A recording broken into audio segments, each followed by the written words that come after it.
नमस्कार दोस्तों, SGM education रे यूट्यूब चैनल पर आपका हार्दिक स्वागत है। जैसा कि अपना जो इस समय बैच चल रहा है उसमें हम पढ़ रहे हैं व्याकरण, और व्याकरण के तहत हमारा जो टॉपिक जो प्रकरण चल रहा है वो है आपके उपसर्ग।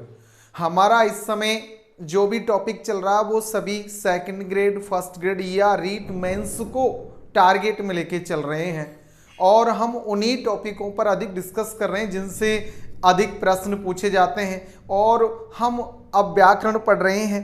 हमने काव्य शास्त्र कंप्लीट पढ़ लिया है। अब व्याकरण कंप्लीट होने के बाद हमारा जो अगला टारगेट रहेगा वो हिंदी साहित्य का इतिहास और रचनाएं रहेगी दोस्तों।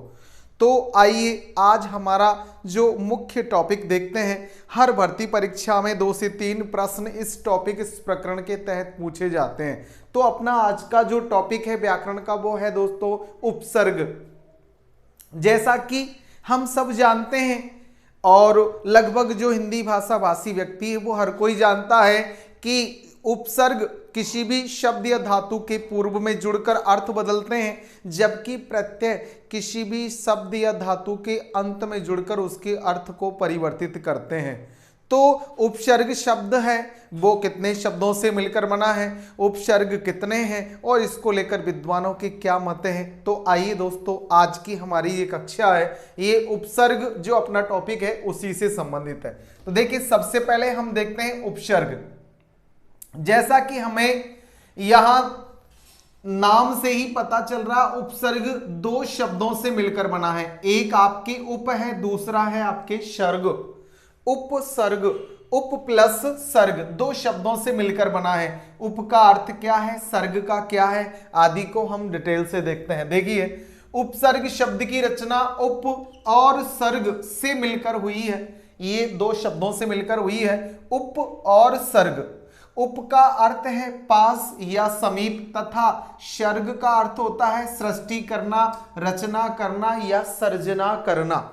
तो इस प्रकार हमने देखा कि उपसर्ग कितने शब्दों से मिलकर बना है दोस्तों, 2, उप और सर्ग, और दोनों का अर्थ है, उप का अर्थ होता है पास या समीप और सर्ग का अर्थ है सृष्टि करना या रचना करना या सर्जना करना। अर्थात वे शब्दांश जो किसी शब्द या धातु के पास में अर्थात पूर्व में जुड़कर उसके अर्थ को बदल देते हैं, अर्थ में कुछ परिवर्तन कर देते हैं, वही क्या कहलाते हैं दोस्तों, उपसर्ग। तो देखते हैं उपसर्ग की परिभाषा कि वे शब्दांश जो किसी मूल शब्द के आदि या शुरू में जुड़कर उसके अर्थ को बदल देते हैं उपसर्ग कहलाते हैं। वे शब्दांश जो किसी मूल शब्द के आदि में या शुरू में जुड़कर उसको अर्थ को बदलने का कार्य करते हैं या उसके अर्थ को बदल देते हैं दोस्तों, वही क्या कहलाते हैं, आपके उपसर्ग। ये वो शब्दांश होते हैं जो किसी मूल शब्द के पूर्व में जुड़कर उसके अर्थ को बदलते हैं। तो देखिए, उपसर्ग शब्दों के साथ जुड़कर 2 कार्य करता है। जब किसी शब्द में उपसर्ग जुड़ता है तो वो शब्द के साथ जुड़कर 2 प्रकार का कार्य करता है, 2 क्रियाएं करता है। पहली है शब्द के अर्थ को थोड़ा बदल देता है, शब्द के अर्थ में थोड़ा बहुत परिवर्तन कर देता है। जैसे अपना शब्द है यहां जय, कौन सा है दोस्तों, जय, और जिसका अर्थ होता है जीत। अब जय में बी उपसर्ग लगा दिया तो शब्द बना आपके विजय, और विजय का अर्थ होता है दोस्तों विशेष जीत। अर्थ में थोड़ा बहुत परिवर्तन, विशेष प्रकार से प्राप्त की गई जीत विजय कहलाती है।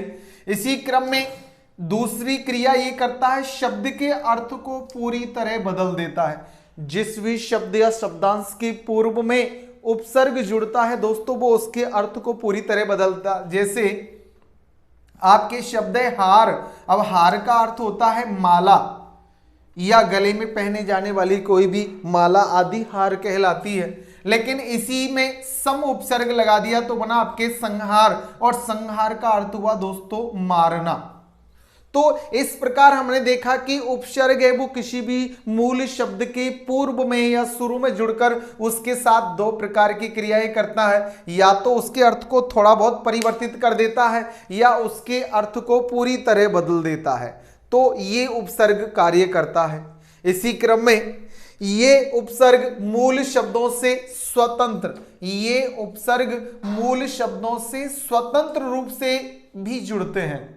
यानी कि कई सारे शब्दों में तो उपसर्ग स्वतंत्र रूप से जुड़ते हैं, उनके ऊपर अन्य किसी भी संधि समास आदि का कोई प्रभाव नहीं होता है। और जैसे आपके शब्द है प्रति क्षण में प्रति प्लस क्षण, तो यहां आपके स्वतंत्र रूप से जुड़ा हुआ है, इसमें किसी भी प्रकार की कोई आपके संधि या समास की क्रिया नहीं हो रही है। यहां प्रति उपसर्ग है जो क्षण मूल शब्द में जुड़ा हुआ है। इसी क्रम में तथा संधि से भी जुड़ते हैं, और कई बार जो उपसर्ग है वो किसी शब्द में किससे भी जुड़ते हैं दोस्तों, संधि से भी। जैसे प्रत्येक में प्रति प्लस एक, तो यहां ई प्लस ए के योग से यह का निर्माण है, इस प्रकार आपके यहां संधि हुई है, यण संधि का प्रयोग है। तो ये उपसर्ग मूल शब्दों से या तो स्वतंत्र रूप से जुड़ते हैं या ये संधि के माध्यम से जुड़ते हैं। जैसे आपने ये दो एग्जाम्पल देखे। इसी क्रम में संस्कृत में विद्वानों ने उपसर्ग की परिभाषा दी है कि उपसर्गेण धात्वर्थे बलात् अन्यत्र नियते, कि उपसर्ग है वो धातु के अर्थ को बलपूर्वक अन्यत्र दूसरी जगह या दूसरी ओर नियत यानी ले जाता है या मोड़ देता है। जैसे आहार, प्रहार, विहार, परिहार, संहारवत। यहाँ आपकी मूल शब्द सभी में हार है दोस्तों, और इसमें आप उपसर्ग जुड़ा हुआ है, यहाँ प्रे उपसर्ग जुड़ा है, यहाँ बी उपसर्ग जुड़ा है, यहाँ परि उपसर्ग जुड़ा है, यहाँ सम उपसर्ग जुड़ा हुआ है। और जब हार मूल शब्द में जैसे जैसे उपसर्ग बदलते जाते हैं वैसे वैसे उसका अर्थ परिवर्तित होता जाता है। जैसे आहार का अर्थ है भोजन, प्रहार का अर्थ है दोस्तों मारना, विहार का भ्रमण करना, परिहार यानी त्यागना, और संहार का अर्थ है मारना। इस प्रकार उपसर्ग किसी भी मूल धातु के साथ जुड़कर उसके अर्थ को बलपूर्वक अन्यत्र या दूसरी ओर ले जाने का या मोड़ने का कार्य करता है दोस्तों। इसी क्रम में आगे देखें उपसर्ग के भेद। हिंदी भाषा में उपसर्ग के 3 प्रकार या 3 भेद होते हैं दोस्तों। हमारी हिंदी में उपसर्ग के कितने भेद कितने प्रकार है दोस्तों, 3। उपसर्ग और प्रत्यय देखा जाए तो बड़े सीधे और सरल टॉपिक होते हैं दोस्तों, लेकिन जब परीक्षा के तहत इनसे प्रश्न पूछे जाते हैं तो हम इन्हें सरल मानकर नहीं पढ़ते हैं, इसकी वजह से इनसे प्रश्न हमसे अधिक गलत होते हैं। इसलिए हम इस टॉपिक को बड़ा डीपली और शॉर्ट ट्रिक दोनों के माध्यम से समझने या पढ़ने का प्रयास करते हैं। आप किसी भी शब्द में जो उपसर्ग लगा हुआ है या प्रत्यय लगा हुआ है उसके मूल शब्द को अलग करना सीख जाते हैं दोस्तों, तो वहां किसी भी प्रकार की हमसे कोई गलती नहीं होती है कि ये शब्द गलत है, इसमें उपसर्ग जुड़ा हुआ है या प्रत्यय। आप आसानी से अगर मूल शब्द छांटना सीख गए या धातु को अलग करना सीख जाते हैं तो इस प्रकार की त्रुटियां गलतियां हमसे नहीं होती है। तो देखें हमारे हिंदी में 3 प्रकार के उपसर्ग हैं। हिंदी में संस्कृत के उपसर्गों का भी प्रयोग किया जाता है दोस्तों। संस्कृत में निश्चित उपसर्ग होते हैं जो आपके 22 होते हैं, वो 22 उपसर्ग जैसे संस्कृत में प्रयुक्त होते हैं एज अपने हिंदी में भी प्रयोग किए जाते हैं। तो 22 तो उपसर्ग हमें संस्कृत के उपसर्ग पढ़ने हैं जो आपके तत्सम उपसर्ग कहलाते हैं, और इसी क्रम में आपके हिंदी के उपसर्ग जो आप यूं कह सकते हैं कि कुछ शब्दों का संस्कृत शब्दों का हिंदी रूपांतर जो तद्भव उपसर्ग कहलाते हैं, ये 13-14 आपके उपसर्ग होते हैं या कई जगह इन्हें 19 भी माना जाता है दोस्तों। इसी क्रम में अपने अन्य जो उपसर्ग हैं वो आपके हैं उर्दू या अंग्रेजी के उपसर्ग या यूं कहें विदेशी उपसर्ग जो हमारे हिंदी भाषा में 16-17 प्रयुक्त होते हैं। तो इसी क्रम में हम 3 प्रकार के उपसर्ग अपने हिंदी में पढ़ेंगे। जो पहले हैं तत्सम उपसर्ग, संस्कृत भाषा के उपसर्ग, तद्भव उपसर्ग आपके जो हिंदी रूपांतर या हिंदी भाषा के उपसर्ग, और विदेशज या उपसर्ग जो उर्दू और अंग्रेजी के माध्यम से बने हुए हैं, यानी विदेशी भाषाओं के उपसर्ग जो हिंदी में प्रयुक्त लिए जाते हैं। तो इस प्रकार हम हिंदी में उपसर्गों के भेद या प्रकार दोस्तों कितने होते हैं, 3। और 3 प्रकार के उपसर्गी हम पढ़ेंगे। तो आइए आज हमारी कक्षा में हम सबसे पहले जो उपसर्ग देखते हैं वो पढ़ेंगे दोस्तों आपके संस्कृत के उपसर्ग, क्योंकि संस्कृत हमारे हिंदी भाषा की जननी कहलाती है और इसके सबसे अधिक उपसर्ग हम हिंदी में प्रयोग में लेते हैं और उनकी संख्या 22 है। तो आइए देखते हैं कौन कौन से हैं। संस्कृत भाषा के उपसर्ग या तत्सम उपसर्ग संख्या में कितने होते हैं दोस्तों? 22। जैसे पहला है आपके अति, दूसरा है अधि, तीसरा है अभि, चौथा है अपि और पांचवा है अनु, छठा है अप और सातवां है अब, आठवां आ और फिर नवा है उत या उद और 10वां है उप। इसी क्रम में आपके 11वां उपसर्ग प्रति, 12वां है परि, 13वां है नी और 14वां है निर, 15वां है निश, 16वां है प्रति, 17वां है प्रे, 18वां है परा, 19वां परि और आपके 20वां दुर, 21वां दुष और 22वां शु आदि उपसर्ग जो संख्या में 22 है, ये हमारे हिंदी के तहत हम पढ़ते हैं दोस्तों। तो देखें आपने अति, अधि, अभि, अपि, अनु, अब, आ और उप आदि, प्रति, परि आदि उपसर्ग देखे। तो आज की कक्षा में हम सबसे पहले इन्हीं उपसर्गों को क्रम से पढ़ते हैं जो संख्या में कितने हैं दोस्तों? 12 उपसर्ग। तो देखिए सबसे पहले हम लिखते हैं उपसर्ग, उसी क्रम में उसका अर्थ और फिर बनने वाले शब्द।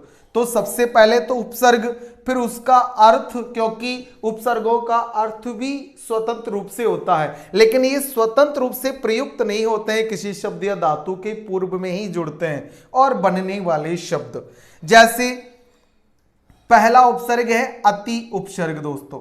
अति का अर्थ है अधिक, परे या ऊपर। कई बार इसके अर्थ को भी यानी कि उपसर्गों के अर्थ भी पूछे जाते हैं। जैसे शब्द है अतिरिक्त, तो अति प्लस रिक्त, अत्यधिक, अति प्लस अधिक, अतीन्द्रिय, अति प्लस इंद्रिय, अतीब, अति प्लस इब, अत्यंत, अति प्लस अंत, अत्यल्प, अति प्लस अल्प, अत्युक्ति, अति प्लस उक्ति, अत्याचार, अति प्लस आचार और अत्यावश्यक, अति प्लस आवश्यक। इस प्रकार हमने देखा कि जो अति उपसर्ग है उसका अर्थ होता है अधिक, परे या ऊपर और इससे बनने वाले शब्द दोस्तों। तो हमें ये देखना है जहां भी उपसर्ग लगा हुआ है, या तो उसमें आपने देखा यहाँ 2 प्रकार से जुड़ते हैं उपसर्ग, या तो वहां सामान्य रूप से जैसे यहाँ जुड़ रहा है उपसर्ग अलग और शब्द अलग हो जाएगा दोस्तों, या उसका मूल धातु अलग हो जाएगा, या कहीं संधि होगी, तो उसको थोड़ा सा देखने में या समझने में हमें कठिनाई हो सकती है। तो देखिए जैसे अत्यंत में अति प्लस हो जाता है अंत, यहां आपके मूल शब्द कौन सा हो जाएगा दोस्तों? अंत, और उपसर्ग जुड़ा हुआ है अति। तो इस प्रकार आप हर शब्द का उपसर्ग जब अलग करें तो ये 2 क्रियाएं वहां होगी, या तो स्वतंत्र रूप से, जैसे यहां अति प्लस रिक्त, तो यहां आपका अति उपसर्ग अलग हो जाता है, प्लस रिक्त जो मूल शब्द है वो अलग हो जाता है। तो यहां किसी भी प्रकार की कोई ऐसी क्रिया नहीं है या ऐसी यहां संधि या समास आदि नहीं हो रहा कि हमें उसमें समस्या हो रही है। उपसर्ग अलग है, मूल शब्द अलग है, लेकिन अन्य शब्दों में जैसे यहां संधि हो रही है तो हमें वो थोड़ा सा संधि करके, संधि विच्छेद करके शब्द को अलग करना होगा और उपसर्ग को अलग करना होगा। तो इस प्रकार आपके सरलता से उपसर्ग अलग हो जाएगा और हमसे कोई गलती भी नहीं होगी। इसी क्रम में अगला उपसर्ग है अधि, और अधि का अर्थ होता है अधिक, ऊंचा या प्रधान। जैसे अधि क्षेत्र, तो अधि प्लस क्षेत्र, क्षेत्र मूल शब्द है, अधि उपसर्ग है। अध्याय, अधि प्लस आय, अध्यक्ष, अधि प्लस अक्ष, अध्यापक, अधि प्लस आपक, या आपके अध्युढ़ा, अधि प्लस ऊढ़ा, अध्यादेश, अधि प्लस आदेश, अधीश, अधि प्लस ईश, अधिष्ठाता, अधि प्लस स्थाता शब्द हो जाएगा दोस्तों। तो इस प्रकार यहां हम देखते हैं कि जब आपको मूल शब्द अलग करना है तो उसमें आपको जो उसमें संधि है या सामान्यतः मूल शब्द से अलग हो रहा है तो वो आप दोनों प्रकार से शब्द को देखकर अलग करें दोस्तों।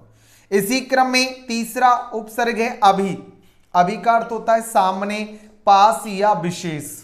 जैसे अभिमान तो अभी प्लस मान हो जाएगा। अभ्युदय अभी प्लस उदय, अभी प्लस अस्त, अभी प्लस अंतर, अभी प्लस आगत, अभी प्लस आस, अभी प्लस इष्ट, अभी प्लस नभ। तो देखो दोस्तों कई जगह तो सामान्यतः आप किसी भी उपसर्ग को शब्द से मूल धातु से अलग कर सकते हैं और कई जगह हमें संधि के द्वारा उसे अलग करना होता है।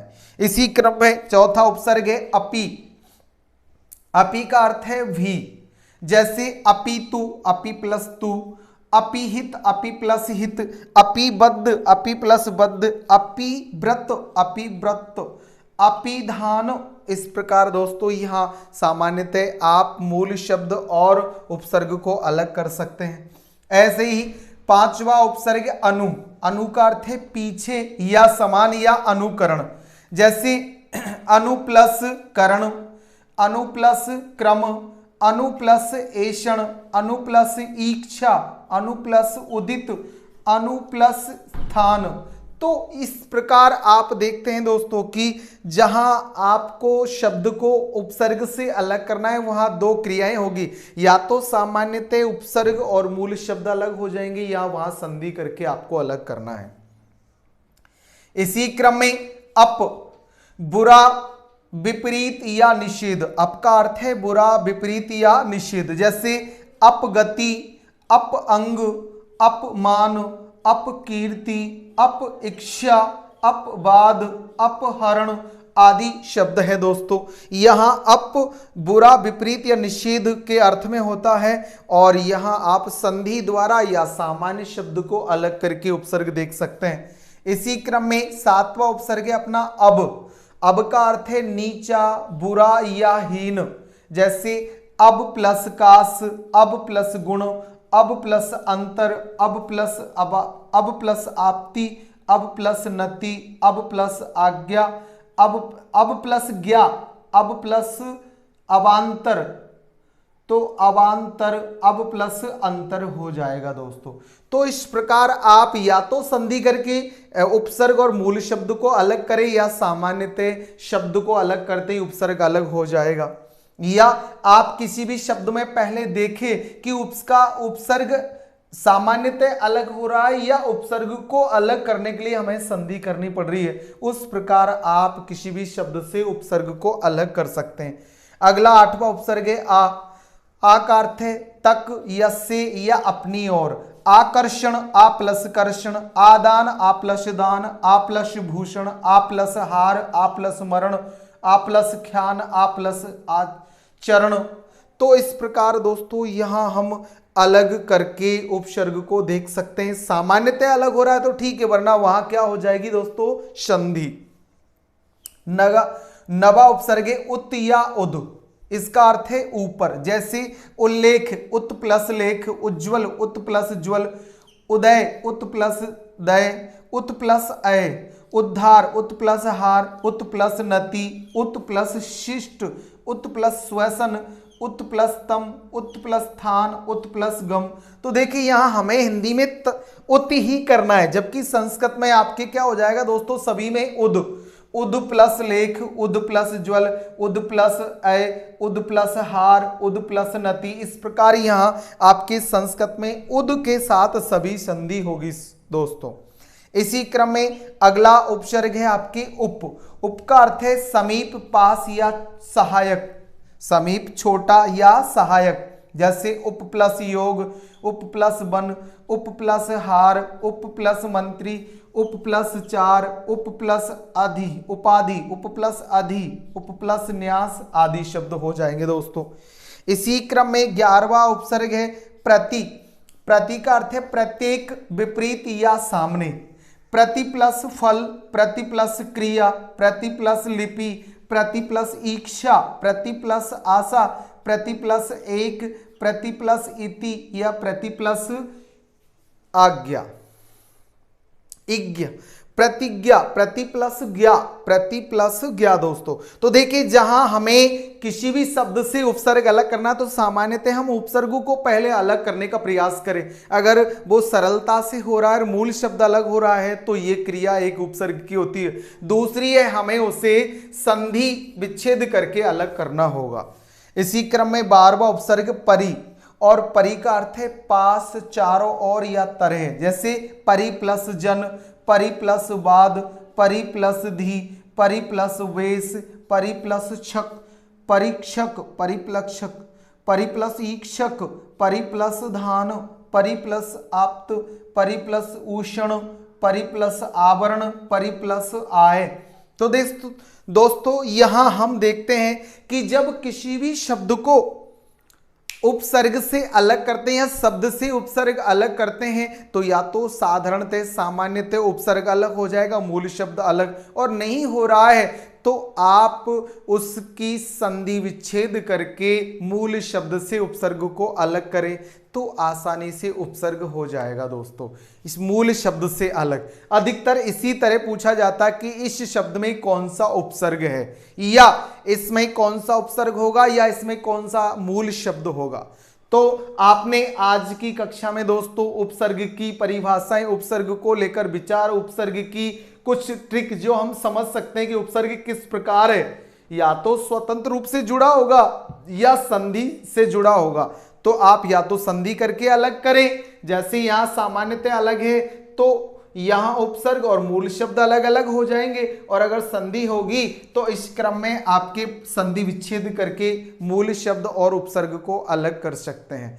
अपने इस क्लास में जो भी पढ़ा दोस्तों, कोई समस्या है या पूर्व में पढ़ी हुई क्लासों को पढ़ते समय कोई दिक्कत आती है, समस्या आती है तो आप कमेंट से बताएं और समाधान पाएं। अपने सभी मित्रों को लाइक, शेयर और सब्सक्राइब करें, उन्हें करने के लिए कहें और आप भी करें। अच्छा पढ़ें और आगे बढ़े। धन्यवाद दोस्तों।